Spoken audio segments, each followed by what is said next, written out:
Hi guys, so today we're going to be going over, well, just me. My brother is unfortunately absent from the channel today, but we're going to be going over the Spyderco Paramilitary 2. I know everybody's seen this knife, but I figured I'd throw it in there just in case anybody hasn't and wants to see it.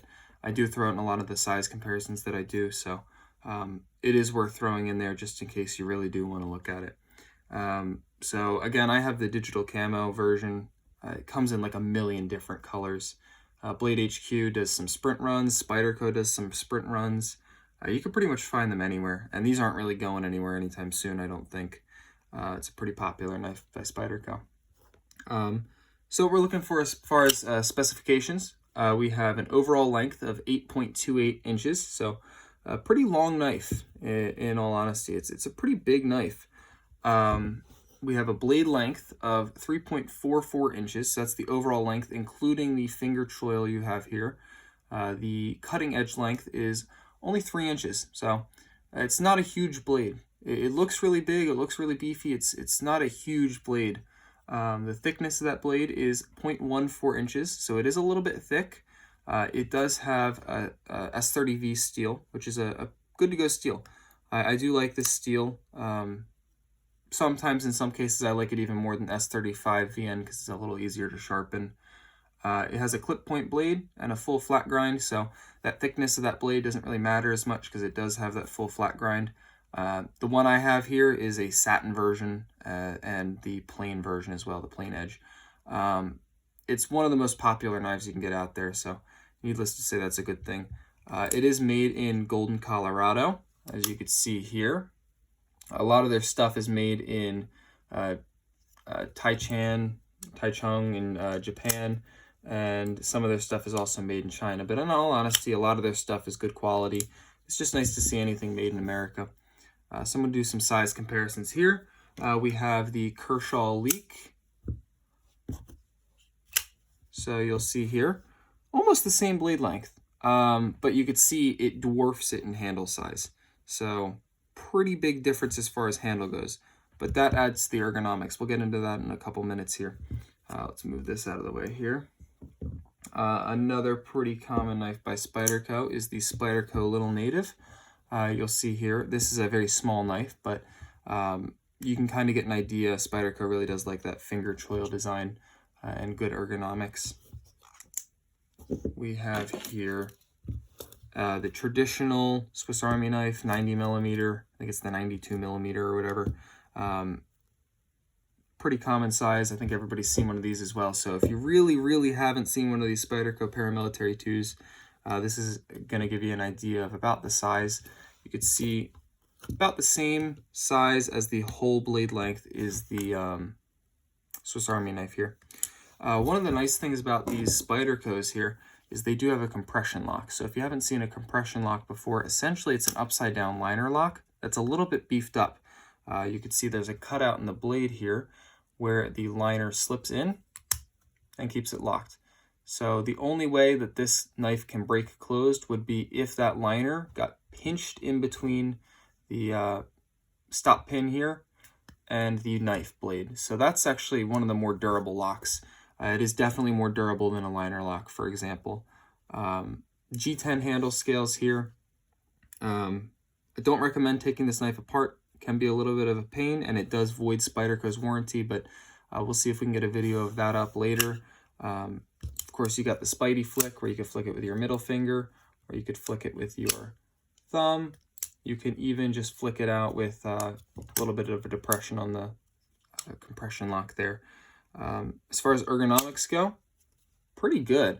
I really do like this knife. The thumb ramp really aids in giving you a good grip for like a push cut, and you can choke up on the blade with that finger choil there. It actually almost feels natural doing that, which is nice.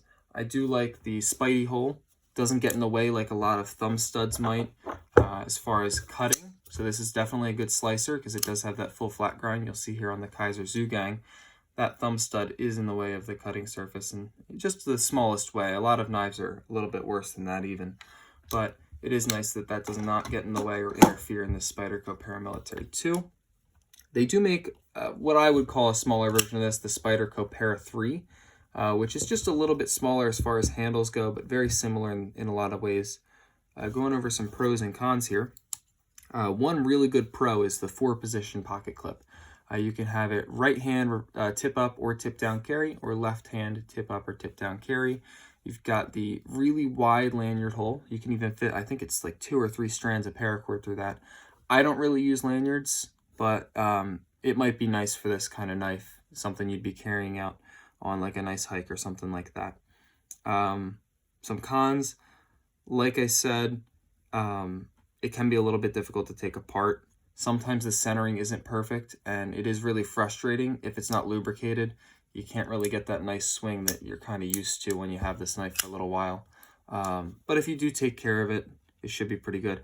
It doesn't run on bearings, which I don't particularly like. I do really like knives that run on bearings. I can see why they didn't do it for this knife, as this is meant to be a little bit more robust. This runs on phosphor bronze bushings, or phosphor bronze, bushings or washers. So still pretty smooth. I will say it does close pretty well. They did a really good job with this knife. Comment below if you want to see any more Spyderco knives. Just name something out and we'll see if we can get our hands on it and get you a video on it. I'll carry it for a little bit. The price on this knife, pretty reasonable in all honesty for S30V steel. The original price is $216. That's the MSRP from Spyderco, but really you're going to find it for cheaper pretty much anywhere you look. Just look around a little bit. I picked this up for $151 on Blade HQ. It's pretty much always on sale somewhere. And like I said, you can get a bunch of different colors.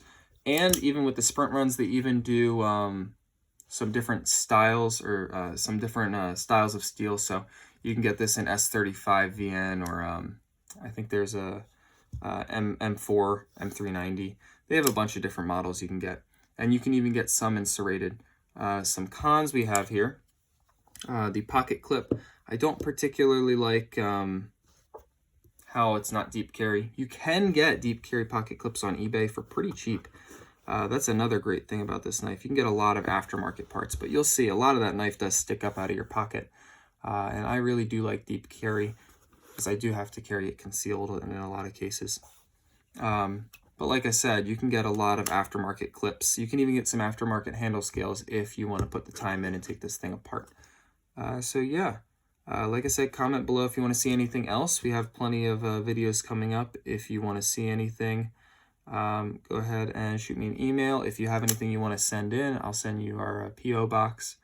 And yeah, have a good one, guys. So we're a new channel. If anybody wants to see any more of stuff like this, go ahead and hit that subscribe button, and we'll get you some new videos, some new content. It's completely free to subscribe, and of course you can change your mind at any time if you decide you hate us for whatever reason, but I don't think that's gonna happen. So we have some cool stuff coming up. We got some cool pens. We've got plenty of knives for you to look at, some knife candy, if you will. So go ahead and hit that subscribe button, and we'll see you in the next video.